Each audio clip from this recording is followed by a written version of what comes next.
14 मई 2025 को Madhya Pradesh high court ने BJP के वजीर कुंवर विजय शाह के खिलाफ एफआईआर दर्ज करने का हुक्म दिया। वजीर ने कर्नल सोफिया कुरैशी को दहशतगर्दों की बहन कहकर मुखातब किया था। अदालत ने इस बयान को फ़िरक़ावाराना हम आहंगी के लिए ख़तरनाक और ज़हर आलूद करार दिया है। अदालत ने कहा कि ये बयान न सिर्फ मुसल्लह अफवाज की तौहीन है बल्कि एक मुस्लिम खातून अफसर की तज़हीक भी है जो फ़िरक़ावाराना जज्बात को भड़का सकता है।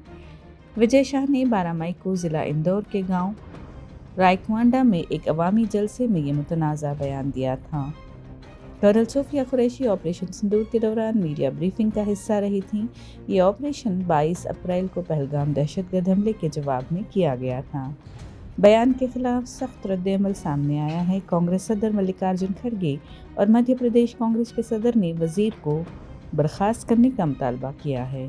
भोपाल में शाह के दफ्तर के बाहर एहतजाज किया गया और उनके नाम की तख्ती को सियाह कर दिया गया। साबिक फौजी और मुस्लिम तंजीमों ने भी गम गुस्से का इजहार किया है। कौमी कमीशन बराए ख़वातीन ने कर्नल सोफिया को कौम की काबिल फ़ख्र बेटी करार दिया है। विजय शाह ने माफ़ी मांगते हुए कहा कि उनका मतलब तौहीन नहीं था और उनके अल्फाज को गलत समझा गया है।